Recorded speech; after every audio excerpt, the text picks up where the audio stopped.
हर हर महादेव। दोस्तों, आप लोग कैसे हैं? आशा करती हूँ कि बहुत अच्छे होंगे, स्वस्थ होंगे, मस्त होंगे। मैं भी बहुत अच्छी हूँ।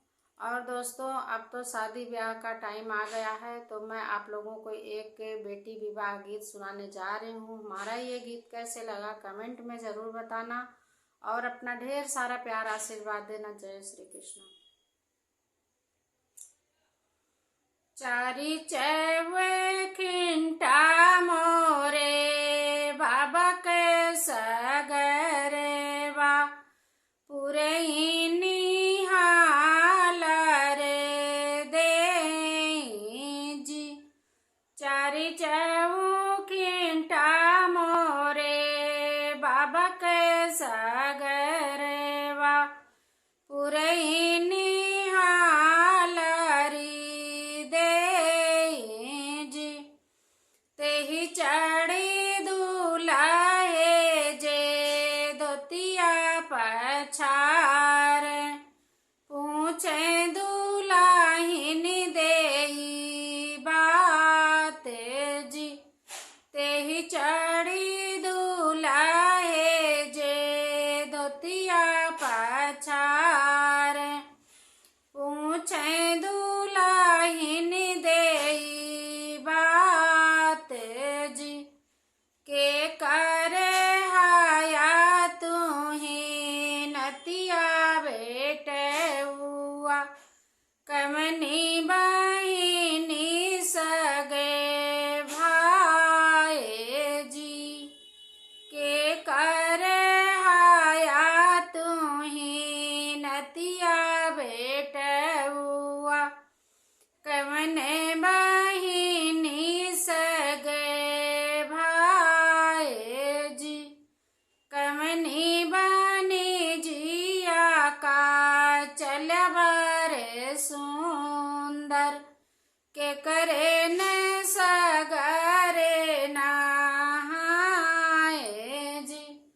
कमनी बनी जिया का चल बरे सुंदर के करे न सगरे नहाए जी।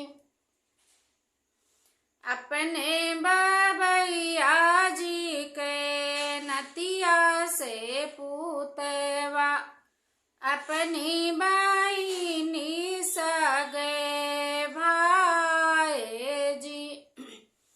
अपने सिंदूरा बनी जिया का चलन धना सुंदर ससुर के सगरे नहाए जी।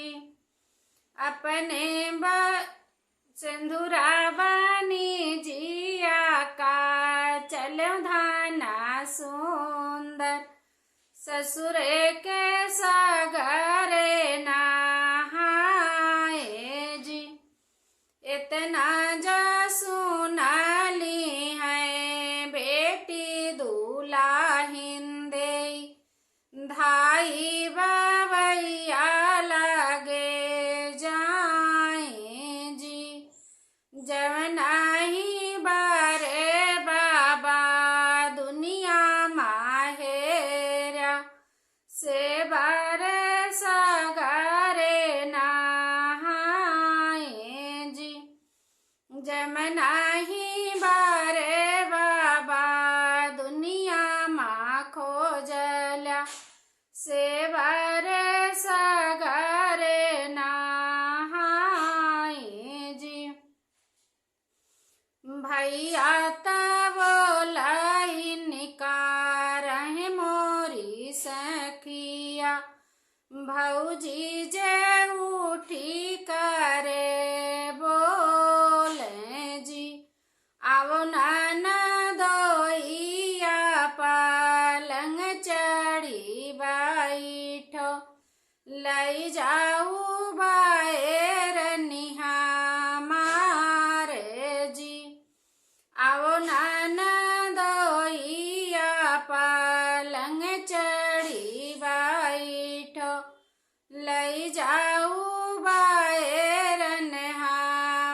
बैरन बैरन जिनकर सराज वही हाई धनिया हमार जी। जवनी की रैया सराजी तोरी बैरन जाई है। उजरी नगर बसी जाए जी। जवनी की रैया सराजी तोरी बैरन जाई है। उजरी नगर बसी जाए जी। हमारा ये विवाह गीत कैसे लगा कमेंट में ज़रूर बताना।